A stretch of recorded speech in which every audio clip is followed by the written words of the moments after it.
Sponsored by Florence and George Weinberger.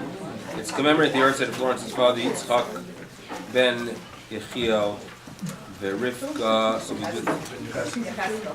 Yitzchak ben Yecheskel is not good. Yitzchak ben Yecheskel. I hope this is not being recorded. 12:52. My mother doesn't need to see this.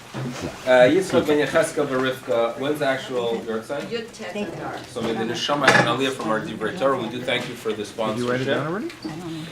And next week we're going to have next week will be the last class before Pesach.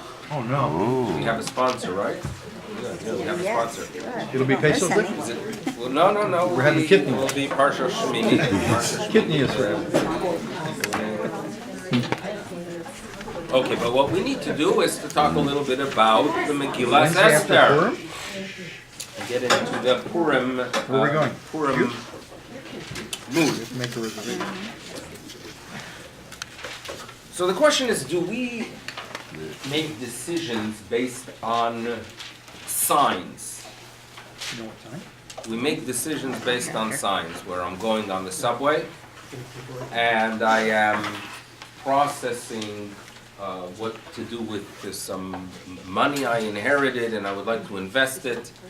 And I hear behind me someone say, boy, IBM has a good future waiting for it.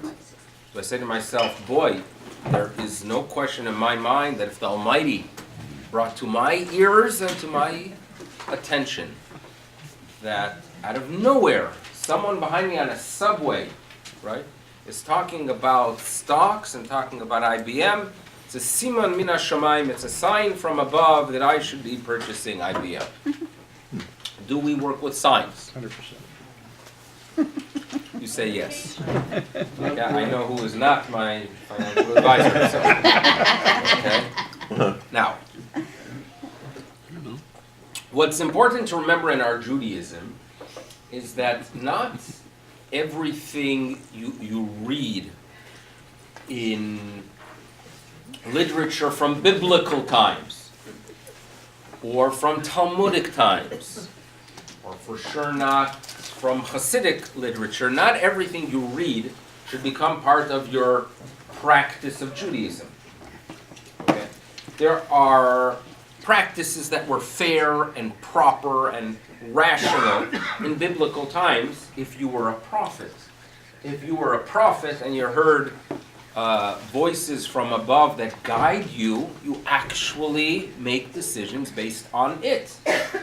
Today, if you hear voices that guide you, you should go for help, right? So times change. Now, it's interesting that sometimes we're impacted from these stories. You hear stories, and if you do not have a strong foundation of your outlook, of your hashkafa, you could be making decisions based on stories from a different era, from a different period. I remember we were in Milwaukee, and a fellow by the name, a very nice fellow by the name of Todd, got up to speak Shalashudis, and he talked about something incredible that happened to him, how he was asked to be part of a specific mitzvah. He wasn't planning to do it, but out of nowhere, he doesn't know how, he just landed up right in front of where the mitzvah was supposed to take place, and he decided that he's going to participate. Nice story, right? And then I was thinking, like, this idea of just suddenly landing up without even knowing what brought Todd to think in that way. Well, it's quite simple, because in Milwaukee, many of the talks and many of the sermons were from the Hasidic Rebbe, from Rabbi Milevsky. And he would talk about the Baal Shem Tov. And the Baal Shem Tov would just happen to land up somewhere. So, therefore, for Todd, and in a very good way, he performed the mitzvah. But his practice of Judaism is the result of what he hears. And therefore, it's quite dangerous if all of your religion, right, is going to be based on maisalach, on stories, right? And you'll hear stories about hashkacha pratit, that someone, God guided him, that he happened to make the right decision. And then you're going to go ahead and apply it to your own life. You have to have a little bit more of a background and knowledge when this concept of hashkacha pratit does apply, does not apply. So what's fundamental is Times change. Decisions in biblical times were made one way. Today, we have to become rational beings. We believe in God Almighty. We believe Shomer Yisrael lo yanum lo yishan. When it comes to the welfare of the people of Israel, God is watching over us. We still have to make rational decisions, not based on dreams. Fine. Now, the era when things switch from the period of tuning in to the voice from above to decision making based on rational thinking is occurring on Purim, is occurring with Megillat Esther. It is taking place towards the end of the Babylonian exile when prophecy is dying down. No longer prophets. You have an issue, you go to a chacham, you go to a wise person. Let him make the decision. That is what's taking place as they return to Eretz Yisrael and rebuild the second temple. Before that, it was guided by prophets. So what's occurring here is there's a switch. And my father would note that if you look at Mordechai is still from the old generation. He makes decisions based on his sense. Meaning, Mordechai would purchase IBM stock. Why? Because if he heard it, and this is a person that interacted with prophets, a person that most probably even saw obvious miracles in the Bet HaMikdash, according to the rabbis, he actually was in Eretz Yisrael and was exiled. He himself, not just that he's a descendant of those. So Mordechai makes such decisions. Esther is different. Esther is from the next generation. That you have to go ahead and work with what is rational and what is practical.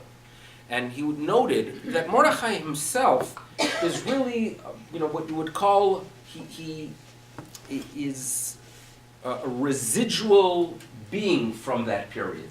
My father related that when you talk about aroma, when you talk about smell, when you smell something, you might not have that actual substance there anymore. Like, for example, if you go to a store and you purchase some ground coffee, and it has this tremendous aroma, and you drive home with it, you bring it into the house, when you get back into your car, you'll still have the aroma from the ground coffee. You know that there was something there, something is left. Mordechai is tapping in to what remained from prophecy.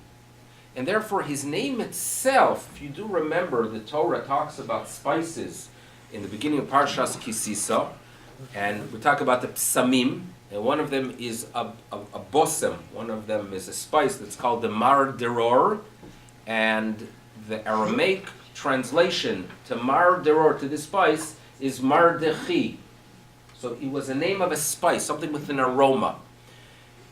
My father would add that if you look at Esther's earlier name, when she was still with Mordechai, she was called Hadassah, Hadassim. Many people in Israel use for their psamim Hadassim.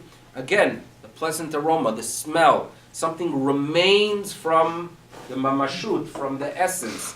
So Mordechai and the earlier Esther symbolize a generation when you are in tune with the supernatural realm.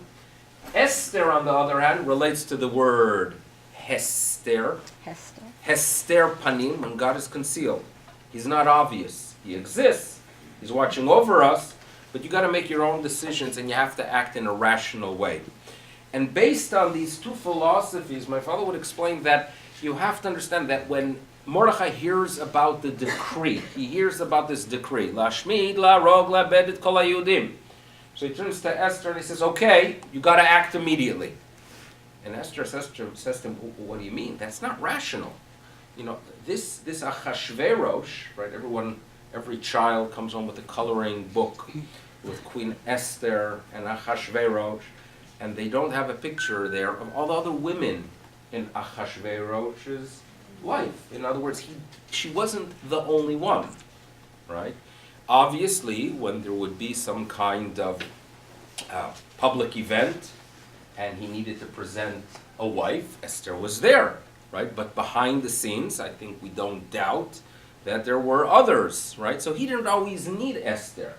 So when Esther hears that she is supposed to initiate a meeting with Achashverosh, which was not the norm, she said to him, that's not the way to do it. The rational way to do it is to wait a couple weeks, a couple months. Achashverosh eventually will call me.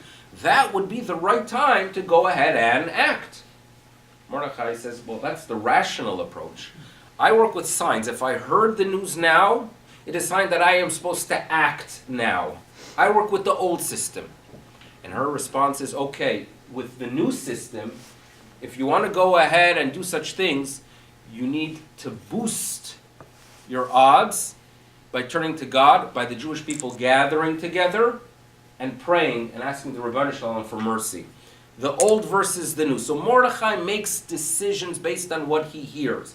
It is very possible, sometimes you wonder about, at the end of chapter 2 of the Megillah, when the Megillah mentions in passing that Mordechai heard about an attempt to kill Achashverosh. And he immediately informs Esther. So there's a fair question that is asked, why did he have to get involved? Like, why couldn't he just keep quiet? Right? So some would say, who knows who's going to be after Achashverosh? Or a strong possibility would be that if there is indeed an attempt on Achashverosh and it succeeds, who are they going to take with Achashverosh? Esther. It's possible. It is also possible that this is a man that feels if I heard it, it's for a reason. And if it's the reason should be that I transfer this information through Esther to Achashverosh. Fine, so this is what we have. And what we're going to try to do today is focus a little bit on the Esther outlook and her understanding that you have to have strategy. We believe in a higher being, but at the same time we have this responsibility of figuring out personality and circumstances and making decisions based on that. So what was Esther's strategy? This is something that we talked in the past, but we'll try to break it down a little bit more based on this idea of the new era that she is dealing with. Now, when you talk about Megillat Esther, there are other sections of Tanakh that talk about that era. Like, for example, the book of Ezra. Right? This is an era when they are at the tail end of the Babylonian exile. Cyrus already announces that the Jews can return and begin the process of rebuilding the temple. Anything that the Jews are given by the Gentiles has a downturn. In other words, the way it works is that the Gentiles make a favorable statement towards the Jewish people, but then things turn downward. For example, in 1918, right, you have the Balfour Declaration, but then afterwards the British shut the doors and do not allow Jews into Eretz Yisrael. So too, you have Cyrus welcome the Jews back, and then immediately things turn in a way that make it very, very challenging for the Jews, not just in Israel, but throughout the kingdom. Now, in the book of Ezra, there's a reference to Achashverosh, and if you tune in, you will get some important information about Jews and Eretz Yisrael. Now let me tell you what we're talking about. The Jews begin returning to Eretz Yisrael, begin the process. A few of them return. They want the process of reestablishing the city and the temple. They run into trouble. So in the book of Ezra, we are told the following. I'm reading to you from the book of Ezra. U'b'malchut Achashverosh, same fellow, Achashverosh. Betchilat malchuto. So in the 4th chapter of Ezra, we are told that in the beginning of his kingdom, katvu sitna. They wrote some kind of sitna, a statement of hatred, like a Satan. Satan-like statements were said about, in the beginning of the kingdom of Achashverosh, al Yoshvei Yehuda v'Yerushalayim. There was an anti-Israel and anti-Jewish presence in Eretz Yisrael and the illegal building that is being done in Eretz Yisrael. And yes, there was a to-do about the wall that they tried to fix around Yerushalayim, but there were pressure from those who showed up, who were not originally from there, but they had connections and they had a movement to go ahead and claim that the Jews are acting illegally, according to international law. So therefore, katvu sitna al yoshvei Yehuda v'Yerushalayim. Interesting. That was in the beginning of Malchut Achashverosh. So one of the old midrashim says the following. You should know. Betchilat Malchuto, in the beginning of the Achashverosh kingdom, katvu sitna. Yes, there were statements of hatred against Yoshvei Yehuda v'Yerushalayim. Right? The earlier statements were not against the Jews. They were against the occupation. They were against the fact that Jews are taking land when others are there. But you should know, Ubesof Malchuto, at the end of the Achashverosh, towards the end of the Achashverosh kingdom, there was a decree, Lashmid laharog et kol haYehudim. The Midrash is telling us that if there is a movement that begins by focusing on the flaws of people in Israel, the Jewish people in Israel, anti-Israel will turn into an anti-Semitic movement. That's how it works. This is what this Midrash is telling us. And those who believe that, listen, if Israel would just change a few of their policies, right, and be a little bit more tolerant, and move away from some more land and some more land, everything will be good and there will be no anti-Semitism. This is what this Midrash is telling us. It starts off with anti-Israel, it moves on to anti-Semitism. And you don't have to go so far, because if you follow the news over the past few weeks and months, how you have people who are very strongly against the occupation, quote unquote, and are pro-Palestinian. And the next thing they will be saying is, yeah, the Jews in the United States, they're not really loyal to our country. It's all about the money, right? It's all about the Benjamin. Statements like that are going to be heard. Because this Midrash is what we get as a warning. Is there a chair that is there maybe? Yeah, Gloria. Sure. So, okay. Now, what was Achashverosh's attitude towards Jewish people? Achashverosh, remember him? He knew how to party, right? A 6-month party, that's impressive. And no doubt that as they are spending public funds in the millions and the billions, there were people that had no food. That's how the world works, right? You have a kingdom, you use it for your family.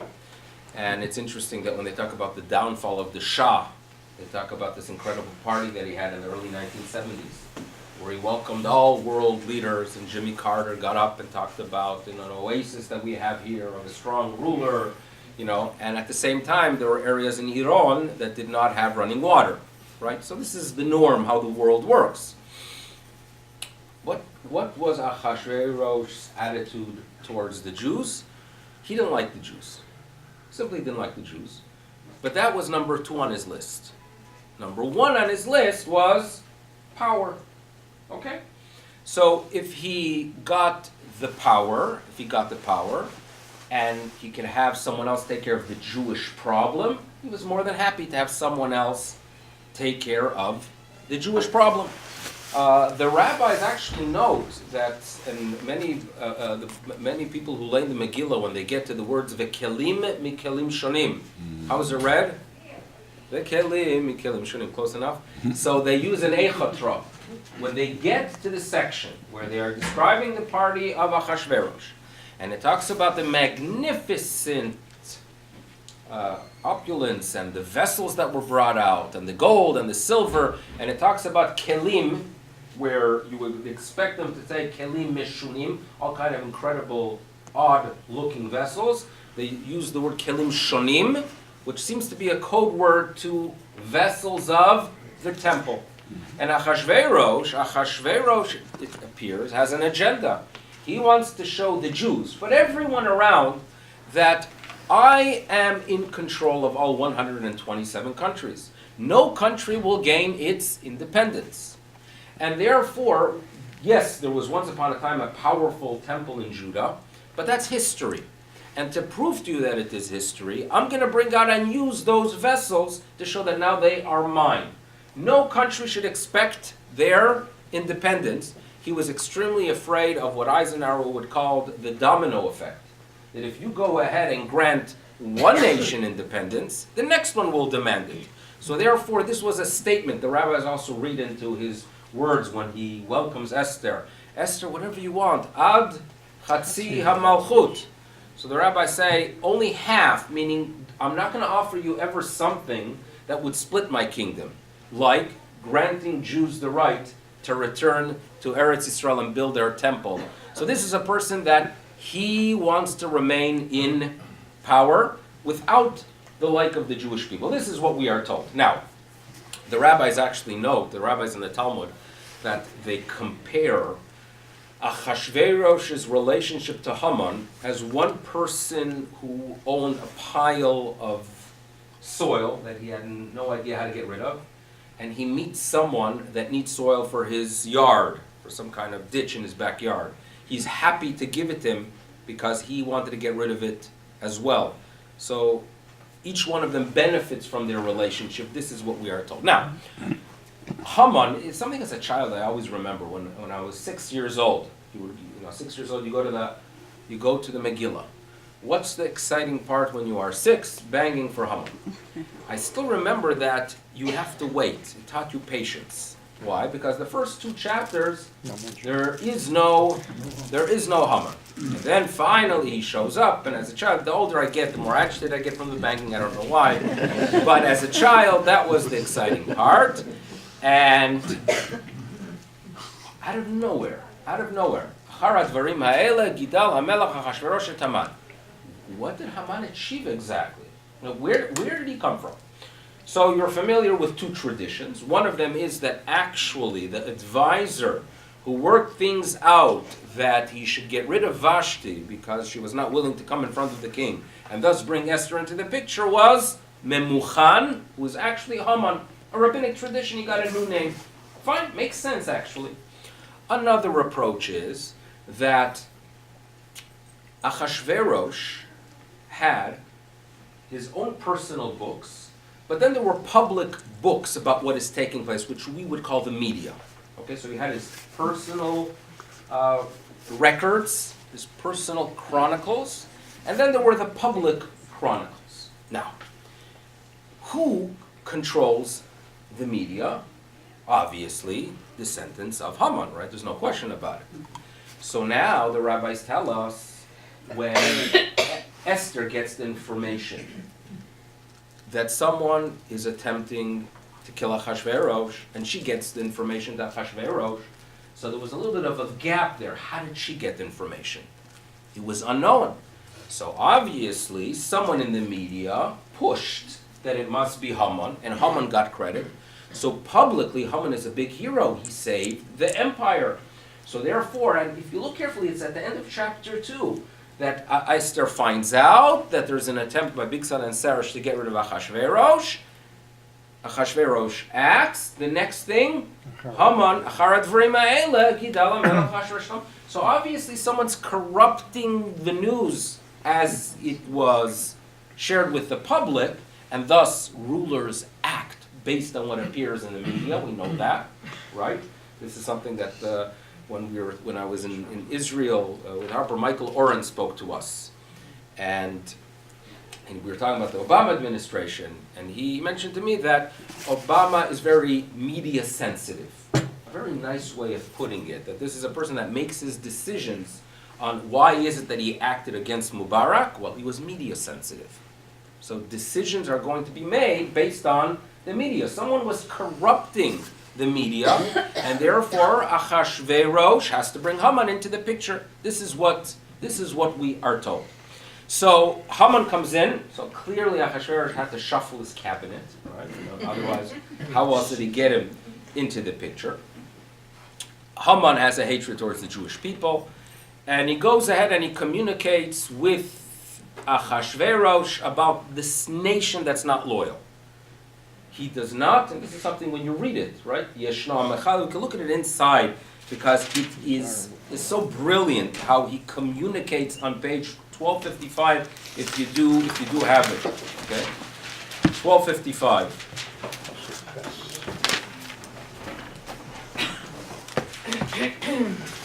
In verse 5, Vayomer Haman lamelech Achashverosh. Haman said to the king, Yeshno am echad, there's a certain people, mefuzar, they are scattered, they are dispersed, ben amim, bechol medinot malchutecha. And you should know that their laws are different from any other people. Et datei hamelech, and when it comes to observing the king's laws, they ignore it. So, lamelech, king, you benefit nothing from tolerating them. In verse 9, Imam alamelech tov, if it pleases the king, let it be recorded that they should be destroyed. And you obviously are concerned about the loss of tax revenue, so I'm going to go ahead and take care of that. So in verse 10, Vayasar hamelech et habato, he gives it to Haman, and he says to him, Ha'am lasot bo katov beinecha, you take care of it. There is not one reference here to the Jewish people. Meaning it doesn't say anything about Jews. Clearly the Jews were known, and yet when Haman communicates with Achashverosh, he doesn't mention the Jews. Did Achashverosh not know that he was referring to the Jews? Very hard to believe. Very hard to believe that with all those hints and with all that was going on, he did know. So what is taking place is, we could learn this from the mafia. The way it works by the mafia is as follows. If, let's say, not that I have anything to do with it, I'm just saying, right? So now, imagine if the head of a specific family, the Gambino family, wants to get rid of someone. So they communicate with one of their goons. They're not going to tell them straight out, and they will not be sending an email, right? And not a piece of paper. Nothing that could be traced. And they're not going to even say to get rid of so-and-so. But rather what they're going to say is, they're going to call Antonio, they're going to call him over, right? Do you know Tony Longlegs? Yeah. I want nothing to happen to him on a Sunday. Nothing to happen. Like Sunday, please, nothing should happen to him on Sunday. So obviously the guy's dead on Monday, right? So that's how they communicate. And this is what is taking place here. Achashverosh knows exactly who he is talking about. Mm-hmm. Haman knows that Achashverosh knows. Mm-hmm. But there's an understanding that, remember, when your priority number one is to stay in power, you never know in a few months from now or in a few years from now, things might change. So Achashverosh has to leave his options open. So he takes no responsibility. And guess what? Eventually, as you know very well, when Esther informs him that there's like, who on earth would want to do so? So this is what's taking place at this point. In chapter 4, which is on the bottom of 1255, when Mordechai finds out, that is where, as mentioned, he communicates with Esther that, listen, you got to make your way into the king. And in chapter 5, after the fasting, she makes her way indeed. This is on page 1256. And we know that God Almighty worked it out that Esther was welcomed, and she was able to make her way to King Achashverosh. And in verse 4 on chapter 5, the first minor red flag pops up in Achashverosh's mind. Because Esther says, Imal HaMelech Tov, Yavo HaMelech. So imagine if we could somehow detect his blood pressure, right? Where she says, he's very relaxed when she says, Yavo Amishteh for Achashverosh is always good. May the king please come to a party, and he's happy. And then she adds, Vehaman. Haman should please come to this personal gathering, right? A date with a spouse, and just one more person, one month, if that's okay with you. Right? So he is quite nervous for what's taking place. And then at the party, obviously we know the rest of the story, that she asked for party number 2. So what we have here as a result is a very, very happy Haman, getting all the honor he could ever imagine of, and a nervous Achashverosh trying to figure out what is taking place. When a person is full of pride and feel very good about himself or herself, that is when you stumble in life. Because if someone gets in your way, right? When someone gives you all the covet in the world, and then one person doesn't give it to you, You're going to want to kill the person. That's human nature. Human nature. And this is what's happening with Haman exactly. That Haman is getting all the kavod. Prime minister. The queen invites him. And one person, this Mordechai, ignores him. So therefore he decides, or it is decided for him on page 1257, where his Zeresh tells him, listen, a gallows should be made for this Mordechai. He's agitating you too much. You have the power. Get rid of him. As Haman is on a high, what is taking place is that in chapter 6, Achashverosh can't sleep. We're not surprised. Things are going wrong. There's a party, and again, every leader who is not a fair leader, and perhaps doesn't even know deep down, like did the Shah really know that not all Iranians love him? The Rebbetzin, the Shah's wife, right? What fancy she had. Yeah, she's still around. She lives somewhere in Washington, and they have family gatherings. They still have family gatherings. And they're still convinced that all the Iranians are really waiting for them to just come back because those were the good old days. Now, obviously, you know how it works. That it's not good for the Iranians now. But don't tell me, and this is something that unfortunately, because the Shah was friendly towards Israel and he was good to the Jews, we ignore the facts that there were areas that had no running water, right? So, but it obviously got much worse with what they have right now. A ruler who is holding power is paranoid because he knows very well that outside of his inner family and friends and members of his tribe, there are many people that want to get to him.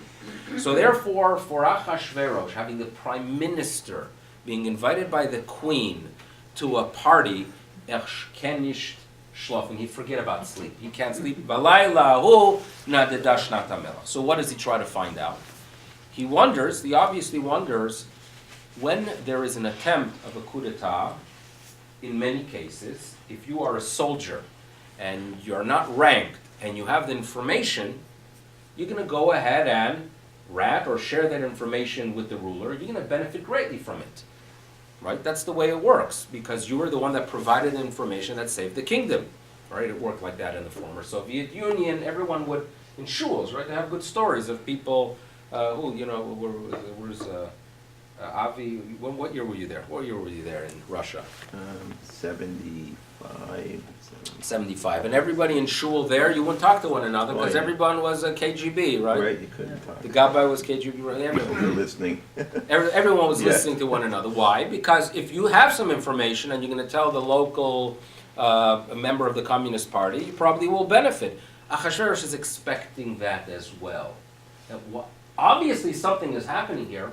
Why did I not hear about it? Nothing, not even rumors, right? And in many cases, there are times when police, right, the government, does hear information. Some of it they'll ignore. Some of it they'll get back to because there's suspicion. Here there was absolutely nothing happening, no murmurs. It seemed illogical to him. But he thought to himself, the only explanation I could give is that I have a bad record, perhaps, of rewarding those who actually do share with me information. So he asks not for the external chronicles, but for the internal ones. And what does he ask for? Vayamar lavi et sefer hazichronot of Bifnei HaMelech, that are ones that are recorded in front of the king. And here it goes. Verse number 2 clarifies some issues for him. Because now he finds out in verse number 2 in chapter 6, Vaymatze katuv, there it was found, recorded, that Mordechai had denounced Bigtan and Teresh, two of the king guardians, right, of the threshold, who plotted to lay hands against the king. And he asks what was done to them, what honor and dignity was given to Mordechai. And here he gets his answer. And this clarifies everything for him. They tell him absolutely nothing. Mordechai did not get any credit. Mordechai knew information, provides information, gets no credit. So he has established a precedent that when you share things with the kingdom, you don't benefit. Of course no one's going to share. So here he realizes he has to go ahead right now to stay in power. Who does he have to honor? Who does he have to elevate? Mordechai. Because he needs to get the word out that there is that you get reward. So therefore, please, he wants to publicize that throughout the capital. There is reward for sharing information. Haman walks in that moment. And Haman is asking, obviously, he comes in to ask to kill Mordechai. But now, the situation is such that in Achashverosh's eyes, Mordechai's stock has risen dramatically. He needs to honor this guy. And Haman is the threat. That's how he views the fact that he was invited to a party. And therefore, when Haman walks in, Achashverosh asks him, how do you give honor to someone? Haman, with a big ego, gives the list of giving him the horse, right? Yaviel in verse 8. Haman says, a man who the king especially wants to honor, let them bring a royal robe. The king has worn a horse. Obviously a clear indication that Haman, thinking that he is the one that's going to get the honor. And the king knows that. And for him, this is a sign that he wants to wear the garbs of the king. He wants to act like king.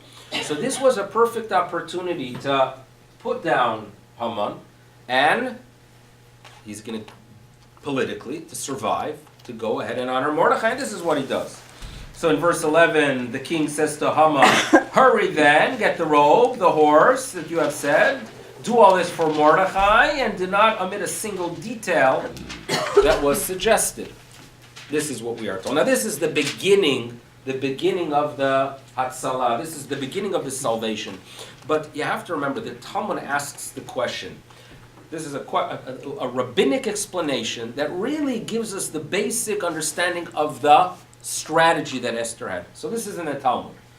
Tanu Rabbanan, the rabbis wonder, Ma ra'ata Esther shezimna et Haman. Well, why did Esther do it? What was her plan? So one rabbi says that she was willing to get Achashverosh nervous that Haman would get killed, but she was willing to kill her that she would get killed as well. Give her life for the sake of her people. Rabban Gamliel points out that you should know Achashverosh was impetuous and inconsistent. Melech hafach fechan. And therefore, she knew very well that this is a fellow that could change his mind. She needs Haman right there when the right time comes. Okay? And Rabbi Eliezer adds that she wanted Shamelech Yikaneoto. In other words, she wanted to create this jealousy. What we explained, what was presented here, that a paranoia should develop within Achashverosh, all of it was Esther's plan. With assistance from above, she had this plan. Now, when in party number two, in chapter 7, when she finally opens up and says, "Listen, I'm asking you because someone wants to kill me. There's those that want to kill me," and she says, "It is Haman." For Achashverosh, who is full at anger, rage, a paranoid man, he is convinced that Haman wants to take the kingdom from him, and now there's an opportunity. To show that he is guilty for wanting to kill the Jews, like Mordechai, who deserves credit. So that second, obviously, he said, kill him, and he was killed. Now, what was incredible was the fact that if Achashverosh would have sat down for a couple minutes and calmed down and thought through what was taking place, he would have realized, wait a second, clearly there's no conspiracy of Esther and Haman to take over the kingdom, because Haman hates Jews. Esther's Jew, it wouldn't have worked out. The only way it succeeded, the only reason it succeeded, is because of his personality. This is a fellow that could kill Vashti and then regret it. This is a person that's going to make a decision when he is drunk and have to live with it. That moment, he is full of anger, right? And there's alcohol streaming throughout his veins. So therefore, when he has the opportunity, when his Esther points to, this man wants to kill me, he has now the legal right, the opportunity to kill Haman, and he did so. Now, when things calm down, he's a little bit in a difficult situation here. Because if he's going to be interviewed, right, by Fox, by CNN, why was Haman killed? Well, there was a plot. There was a plot by Haman to kill out, to to take over the kingdom, right, for example, to kill me. With who? With Esther, but that makes no sense because they're on different sides. He would have no way to defend his practice of killing Haman, right, for the real reason. It made no sense. The only way he was able to justify the execution of Haman was, and again, he needed it to stay in power, that suddenly he's going to have to ignore his second priority and become now a good friend of the Jews. In other words, what he's going to get up, he's going to face the nation and look into the camera and say, ladies and gentlemen, within our people, within our nation, there are those who are hating the Jews, and we love the Jews, right? We love the Jews. We love them. And Haman wanted to kill the Jews. And therefore, we are starting now a war against anti-Semitism. And I killed Haman because he wanted to kill the Jews. I had no knowledge of it, right? I had no idea. No one told me. He had the ring. It was a decision he made. And now, and to prove to you that I am going to take the lead against this war against anti-Semitism, I'm going to give Haman's house to Mordechai. And by giving it to Mordechai, he's indicating that I'm a lover of Jews. And therefore, I'm going to go ahead and declare that the Jews could defend themselves on that day designated, on that day when the anti-Semites were given the opportunity, the future 13th of Adar, this is occurring months before. On that 13th of Adar, the Jews are going to go ahead and have the ability to defend themselves. You know, there's a question with the letters. If you read carefully the Megilla, it notes when Esther is begging, return those letters, Achashverosh says, we can't return letters, it's against the policy. But you could send new letters. I would imagine that in every single region, they had this issue, that they had letters waiting for that date. The earlier letter said, you could wipe out all the Jews on the 13th of Adar. The second batch of letters that arrived, as Mordechai came to power, were Jews could defend themselves. Jews could defend themselves on the 13th of Adar with assistance from government officials. So there are obviously a lack of clarity how to understand it exactly, right? And in the text of the Megillah, it's noted that Mordechai's name spread. Everyone respected Mordechai. And I think that it's as a result of that, when it came to a region and they heard about the greatness of Mordechai, and they saw earlier letters and later letters that contradict one another, they most probably understood that the earlier letters were used as a way of bringing the anti-Semites out of the shadows. They were publicly declaring their attitude towards the people of Israel, and that gave the Jews the ability to defend themselves because anti-Semites were identified. Okay, that's a way of understanding it. Now, we Jews don't celebrate on the 13th of Adar. We don't celebrate. We cannot celebrate on the day we go to war, because that's not the Jewish way of doing things, right? We're not like the Irish, that if due to the Battle of the Boyne in 1690, the Northern Ireland, right, where they celebrate and they have marches for the success of William of Orange against his shver, against his father-in-law, that they were able to go ahead and get rid of the Catholics. We don't do it that way. We celebrate the day after. We celebrate an indication we want the peace. We don't want those enemies. We don't celebrate when we have to wipe them out. And in addition, they needed an extra day in Shushan to get rid of the anti-Semites, because in Shushan there were politicians. And with politicians, it takes much longer to figure out if they really, really love us or hate us. They needed an extra day.